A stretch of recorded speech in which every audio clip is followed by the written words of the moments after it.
Hello students and welcome back. Today we will be discussing a new poem which is The Tree. Okay, so इस poem के poet कौन है? इसकी poet है Adrian Rich. It is a very beautiful poem and again हम लोग इसके अंदर poetic devices, summary और theme सब कुछ discuss करेंगे ताकि आपको एक ही वीडियो में सब कुछ मिल जाए. ठीक है, let's start with the poetic devices. तो इसके अंदर जो हमारे पोएटिक डिवाइसेस यूज हुए हैं, सबसे पहला हमारा कौन सा पोएटिक डिवाइस यूज हुआ है? पर्सोनिफिकेशन. पर्सोनिफिकेशन क्या होता है? जब हम एक नॉन लिविंग थिंग को एक लिविंग कैरेक्टर जो है वो असाइन करते हैं. जैसे सन बरी इट्स फीट, तो सन जो है उसको पर्सोनिफाई किया गया है, उसको एक ह्यूमन कैरेक्टर दिया गया है. ठीक है. देन इंजैम्पमेंट. इंजैम्पमेंट हमने हर पोएम में ऑलमोस्ट डिस्कस किया है आपकी क्लास 10th की, जिसमें हम सेंटेंस को कंटिन्यू रखते हैं नेक्स्ट लाइन तक विदाउट एनी पंचुएशन, लाइक बिना कॉमा या फुल स्टॉप के. जब हम एक कंटिन्यूएशन में करते हैं ना, तो उसको हम एंजाम्पमेंट कहते हैं. जैसे हम नेक्स्ट सेंटेंस पे चले गए या नेक्स्ट लाइन में चले गए बिना अपने पंचुएशन के. ठीक है. तो जैसे कि आपकी बुक में लिखा है, the forest that was empty all these days where no bird could sit, no insect hide, no sun bury its feet in Shadow. यहाँ से लेके आपका टिल ट्रीज बाय मॉर्निंग तक जो पूरा का पूरा पैसेज है उसमें कोई पंचुएशन नहीं है. राइम स्कीम की बात करें तो ये एक फ्री वर्स है. फ्री वर्स का मतलब है इसमें कोई स्पेसिफिक राइमिंग स्कीम फॉलो नहीं करी गई है. ठीक है. आपके 10th क्लास में हम देख रहे हैं कुछ पोएम्स जो हैं, आप देखोगे अगर, तो उसमें कोई भी राइम स्कीम फॉलो नहीं है, वो फ्री वर्स की तरह लिखी गई है. ठीक है. नेक्स्ट हमारा इमेजरी या इमेजरी होता है, जैसे trees inside are moving out into the forest, यानी हमें इसमें ना एक इमेजिनरी, एक ऐसा कुछ विजुअल्स इमेजिन करवाए गए हैं. ठीक है. सिमिली क्या होता है? जब दो चीज़ों को हम कंपेयर करते हैं with using the word like, है ना, या एज. तो ट्रीज को हमने पेशेंट से कंपेयर किया है इस पर्टिकुलर पोम के अंदर. ठीक है. लाइक न्यूली डिस्चार्ज पेशेंट्स, तो लाइक वर्ड है ना. Next is alliteration. Long letters, then sky still, leaves and lichens. तो यहाँ पे आप देखो सेम अल्फाबेट और सेम साउंड आ रहा है क्लोजली रिलेटेड वर्ड्स में, तो ये एलिट्रेशन हो गया. आई होप अभी तक अगर आप सारे लेक्चर्स फॉलो कर रहे हो तो पोइटिक डिवाइस आपके दिमाग में बैठ चुके होंगे. ठीक है. Now let's talk about the summary of the poem. Stanza by stanza चलें तो जो फर्स्ट स्टैंजा आता है जिसमें the trees inside are moving out into the forest, the forest that was empty all these days, where no bird could sit, no insect hide, no sun bury its feet in shadow, the forest that was empty all these nights will be full of trees by morning. यानी इसमें poet क्या कह रही हैं? इसमें poet ये कह रही हैं कि जो फॉरेस्ट है हमारे आजकल बिल्कुल खाली पड़े हैं. इसका मतलब क्या है? डिफॉरेस्टेशन. ठीक है. जो हम पेड़ काट रहे हैं, क्योंकि पेड़ कट चुके हैं तो ट्रीज है ही नहीं वहाँ पे, फॉरेस्ट खाली पड़ा है. ना पक्षियों के लिए बैठने की कोई जगह है, ना इंसेक्ट्स के लिए छुपने की कोई जगह है, क्योंकि पेड़ों पे ही होता है ना ये सारा काम. तो इनकी एब्सेंस की वजह से sun has no shadow to cool its feet, यानी सन के पास भी कोई ऐसी चीज नहीं है जिसकी शैडो में वो छुप सके. राइट. सो इतना जो हमने डिफॉरेस्टेशन करके बुरा हाल किया है उसकी वजह से हमारा पूरा फॉरेस्ट एम्प्टी है. और अब इस चीज को देखते हुए जो प्लांट हम लोगों ने घर पे लगाए हैं, हम करते हैं ना, देखो कि हम घरों पे प्लांट्स लगा लेते हैं और हम फॉरेस्ट को काटते जा रहे हैं. तो जो घर के प्लांट्स हैं अब वो बाहर मूव कर रहे हैं. और अब क्या होगा? क्योंकि ये सारे घर के प्लांट्स बाहर मूव कर रहे हैं तो जो फॉरेस्ट है अब वो फिर से भर जाएंगे. ठीक है. नेक्स्ट मॉर्निंग तक. ये हमारा फर्स्ट स्टैंजा का मतलब था. I hope this is clear. Next. All night the roots work to disengage themselves from the cracks in the veranda floor. The leaves strain towards the glass, small twigs stiff with exertion, long crab boughs shuffling under the roof like newly discharged patients, half dazed, moving to the clinic doors. इसका क्या मतलब है? बहुत simple meaning है कि पूरी रात जो वरांडा होता है, घर का जो होता है ना, जिसको बरामदा कहते हैं, वहां पोएट कह रही हैं कि पूरी रात पेड़ जो हैं वो बहुत मेहनत करते रहे अपने आप को खींचने के लिए. कहाँ खींच के कहाँ जा रहे हैं? फॉरेस्ट में. कि वो यहाँ से बाहर निकले, हमारे घरों के वरांडा से बाहर निकले और फॉरेस्ट में चले जाएं. ठीक है. लिखा है ना, to disengage themselves from the cracks in the veranda floor. Veranda floor के जो क्रैक्स हैं उससे निकलने के, खुद को हटाने की पूरी कोशिश चल रही है. लीव्स जो है, पत्ती पत्ती जो है वो पूरे ग्लास की तरफ, ग्लास मतलब जैसे यहाँ पे रेफर किया है, ग्लास मतलब जो ग्लास हाउस हम बनाते हैं पौधों को लगाने के लिए, उसके अंदर है ना, होते हैं ना, उससे पत्ते जो हैं वो भी उनकी तरफ जा रहे हैं, खींचे चल रहे हैं. छोटी छोटी ट्विग्स वो भी अपने पूरा एग्जर्शन, पूरा फोर्स लगा रही हैं. लॉन्ग क्रैम्प बाउज, यानी जो आपके लॉन्ग क्रैम्प बाउज मतलब जो हमारे पुराने जो थोड़े सूखे हुए हमारे पेड़ के टहनियाँ हैं वो सब भी जो पेड़ हमारे फ्लोर के अंदर अपने घरों में हैं, वो सब भी पूरी कोशिश कर रही हैं क्या करने की, टू मूव आउट। बेसिकली कहने का मतलब है कि एक एक पत्ता, एक एक टहनी कोशिश कर रही है कि वो किसी भी तरह बाहर निकल जाए। और ये किसकी तरह कोशिश कर रहे हैं, इसको कंपैरिजन यहाँ किससे दिया है, the discharge patient of a hospital who are sick, यानी वो लोग जो अभी भी पूरी तरह ठीक नहीं हुए हैं लेकिन अब उनको घर जाना है, बस अब हम घर नहीं रह, अब हम हॉस्पिटल नहीं रह सकते। ठीक है, तो उससे कंपेयर किया गया। और ये कौन सा पोइटिक डिवाइस, सिमिली का यूसेज है। Okay, next stanza says, I sit inside, doors open to the veranda, writing long letters in which I scarcely mention the departure of the forest from the house.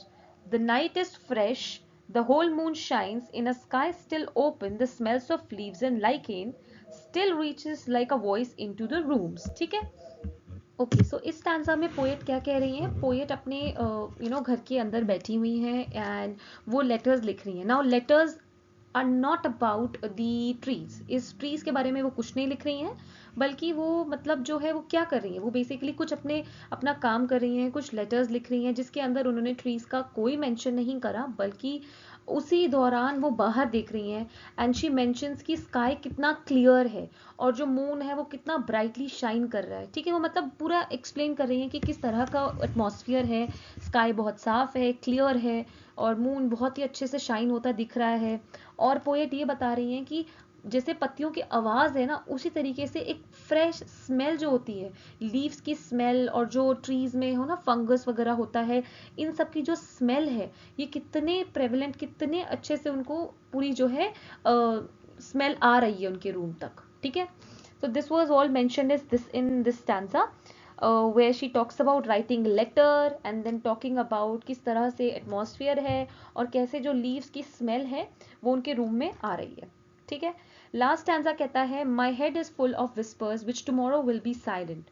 Listen, the glass is breaking, the trees are stumbling forward into the night. Winds rush to meet them, the moon is broken like a mirror, its pieces flash now in the crown of the tallest oak. यानी कि poet कह रही है कि उनके दिमाग में बहुत सारे विचार, बहुत सारे थॉट्स हैं जो उनके दिमाग में हैं, लेकिन वो सब कल शांत हो जाएंगे। ठीक है, जैसे सारे ट्रीज अपने जो है फॉरेस्ट में चले जाएंगे, सारे ये थॉट शांत हो जाएंगे और उनको सुनाई, ऐसा लग रही है ना, शी कुड हियर कि जो मैंने आपको बताया ना ग्लास हाउस है, उसका ग्लास टूट रहा है और पेड़ एकदम बाहर निकल के जा रहे हैं और जो विंड है वो उनका स्वागत कर रही है कि कि ना वेलकम बैक, आप आ रहे हो, वेलकम बैक। पोएट कह रही है कि जो मून है, अब वो जैसे ट्री निकला वैसे मून जो पूरा ब्राइट मून था वो टूट गया, शीशे की तरह बिखर के टुकड़ों में वो एकदम फैल गया है और जो ओक ट्री है ना, उस ट्री के ऊपर ऐसे जैसे ताज होता है वैसे सज गया है जाके। ठीक है, इसका ओवरऑल मीनिंग इतना ही है कि नेचर पूरा ओवरऑल वेलकम कर रहा है किसको, ट्री को, जो ट्रीज बाहर आ रहे हैं ग्लास से उसको वेलकम कर रहा है। ठीक है, आई होप ये सारा क्लियर है। हम थीम की बात करें तो ये एक पर्सोनिफाइंग नेचर, मतलब बताया गया कि नेचर को पर्सोनिफाई किया गया है यहाँ पे, कि कैसे फॉरेस्ट जो है वो ट्रीज का नेचुरल हैबिटेट है, मतलब उनका जो असली घर है वो फॉरेस्ट है, लेकिन हम वहां से काट रहे हैं जिसकी वजह से उनका इकोलॉजिकल बैलेंस डिस्टर्ब हो रहा है और उसके कॉम्पनसेशन में हम क्या कर रहे हैं, वहां काटे जा रहे हैं। ठीक है, घर बनाने के लिए, बिल्डिंग्स बनाने के लिए, और उसकी बजाय घरों में अपने छोटे छोटे पेड़ लगा के अपने आप को एनवायरमेंटलिस्ट बता रहे हैं कि हाँ हम बहुत पेड़ लगाते हैं। ठीक है, हमने क्या कोशिश की है कि हमने पेड़ जिसका एक्चुअल नेचर है खुले में रहना, उसको हम उठा के घरों की चार दीवार में कन्फाइन कर दे रहे हैं, जिससे कोई फायदा नहीं होने वाला, क्योंकि पेड़ जो है वो अल्टीमेटली अपने सारे बैरियर तोड़ के आजाद होना चाहता है। ठीक है, तो मतलब बेसिक इसका जो पोएम का आपको मकसद है बताने का वो यही है कि हम लोगों को उनका जो हक है आज़ादी का, उनको वो दें और उनको ग्रो करने दें। और यहाँ पे अगर मैं आपको बताऊं, एक थॉट आता है, एक अंडरलाइन थॉट आता है जो कि होता है विमेन के बारे में। ठीक है, तो मतलब यहाँ पे ऑल्दो हम देखेंगे यहाँ पे इंसानों की बात ही नहीं हो रही, यहाँ तो पेड़ की बात हो रही है, तो विमेन कहाँ से आई, तो विमेन यहाँ से आई कि इसका जो इस पूरी पोएम का सिंबॉलिक मतलब है, वहां जहां जहां आपने ट्री देखा ना, वहां वहां आप रखिए विमेन को, जहां जहां आपने फॉरेस्ट रखा वहां वहां आप रखिए वर्ल्ड को। ठीक है, जब हम शुरू से इस पोएम को पढ़ रहे हैं तो हम इसमें पढ़ रहे हैं ना, trees inside are moving out into the forest, तो वो ट्री क्या है, वो विमेन है, कि कैसे औरतों को भी कन्फाइन करके रखा जाता है, कैसे वो घरों में बंद कर दिया जाता था उन्हें, और वो वर्ल्ड में निकल ही नहीं पाती थी, अपने जो अपना उनके जितने भी फीचर्स हैं, उनके जो उनके अंदर टैलेंट्स हैं, वो उनको शो ही नहीं कर पाती थी, और सारा वर्ल्ड खाली था, उनके नेचर से वंचित था, उनके जो भी उनके ट्रेट्स हैं उनसे वंचित था। ठीक है, लेकिन अब क्या हो रहा है, अब उन्होंने अपने all night the roots work to disengage themselves, यानी अब उन्होंने धीरे धीरे औरतों ने बहुत जद्दोजहद करी, छोटी औरत हो, बड़ी हो, मतलब किसी भी एज की विमेन हो, स्मॉल स्मॉल गर्ल हो, या मिडिल एज विमेन हो, या ओल्ड लेडी हो, ठीक है, वो सभी ने कोशिश करी बहुत बैरियर्स को तोड़ने की और नेचर में, वर्ल्ड में अपनी एक जगह बनाने की। ठीक है, और अब क्या हो रहा है, धीरे धीरे धीरे देखो पोएट क्या कह रही है कि मैं बैठी देख रही हूँ, I am writing letters, I can see, कि कैसे अब धीरे धीरे वो औरतें जो है सारे बंधन तोड़ के अपना धीरे धीरे जगह बना के बाहर को निकल रही हैं। और उनका कहना है कि अब क्या होगा, फाइनली कल ये सब जो है ना, वो सब चीजें एकदम शांत हो जाएंगी, सब ब्रेक करके, इन चीजों को, इन बंधनों को तोड़ के women will be out there, और पूरा संसार उनका वेलकम करेगा। तो ये इसका अंडरलाइनिंग मीनिंग था, जहां पे इनको सिंबॉलिकली विमेन से सिग्निफाई किया है। ठीक है, तो मैंने आपको दोनों मीनिंग्स बता दिए, so that you are aware of both the things, and I hope आपको ये समझ में आ गया होगा। इसके बहुत ही बेसिक एक्सक्यूज मी, बहुत ही बेसिक क्वेश्चंस पूछे जाते हैं इसके अंदर, कि आप बताइए पोएट ने, what does the poet compare there branches, तो कैसे पोएट ने किया, पोएट ने ब्रांचेस को न्यूली डिस्चार्ज पेशेंट से कंपेयर किया था इसके अंदर। ठीक है, देन आप लोगों से स्टैंजा वाले क्वेश्चंस तो मैं हमेशा ही बोलती हूँ कि पूछे जा सकते हैं। देन एक क्वेश्चन आते हैं, जैसे इस पोएम का सेंट्रल आइडिया क्या है, तो इसका आइडिया है जो इंसान और नेचर के बीच का कॉन्फ्लिक्ट है, जो लड़ाई है, उसके बारे में ये पोएम है। ठीक है, कि कैसे अंदर घर के रख के प्लांट सफोकेटेड फील करता है, तो उसको बाहर जाने दिया जाए, किस तरह से डिफॉरेस्टेशन के रिजल्ट से पूरा फॉरेस्ट खाली पड़ा है हमारे एक्शंस की वजह से, तो उसको हम सही करें।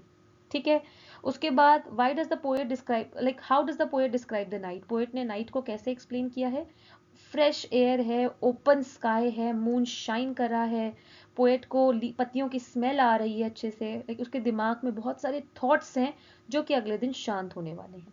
ठीक है, इस पोएम की थीम क्या है, इस पोएम की थीम फिर से जैसे मैंने आपके साथ डिस्कस करी है वही लिख सकते हैं। ठीक है, कि कैसे हम लोग डिसअपियर करा रहे हैं ट्रीज को, और किस तरह से मैन और नेचर के बीच का एक जो लड़ाई है, एक झगड़ा है। ठीक है, कैसे इंसान नेचर के साथ खिलवाड़ कर रहा है, तो नेचर गुस्सा हो रहा है और अब वो बाहर निकलना चाहता है, अपने आप को आजाद कराना चाहता है।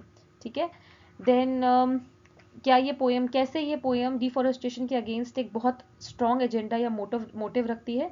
तो जैसे मैंने आपको कहा कि इन फॉरेस्ट नहीं है तो कोई बर्ड्स के लिए जगह नहीं है, इंसेक्ट्स के लिए जगह नहीं है, और कैसे अगर आप घर में कितना भी सुंदर तरीके से उसे रख लें, पौधे को सजा लें, अंत में उसको अपने घर ही जाना है ना।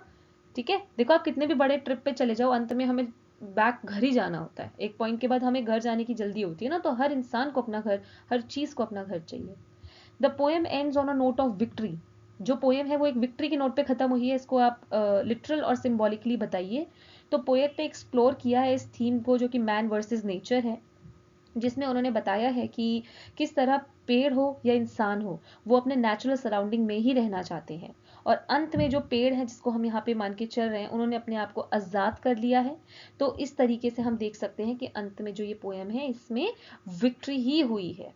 ठीक है, देन इस तरह के कुछ और क्वेश्चंस हैं जो आ सकते हैं। अगर आपको इंपॉर्टेंट क्वेश्चंस पे लेक्चर चाहिए, आप नीचे कमेंट सेक्शन में ड्रॉप करिए, we will put a separate video on the important question answers of the poem. And तब के लिए आप अभी इसी पोएम को अच्छे से रिवाइज करिए, अच्छे से पढ़िए। आई होप आपको बहुत अच्छे से समझ में आ गई होगी। If you still have any doubts please feel free कि आप कमेंट सेक्शन में डाल दें उसे। एंड अब बहुत ही कम टाइम बचा है students for your CBSE board exam, so start preparing and all the best.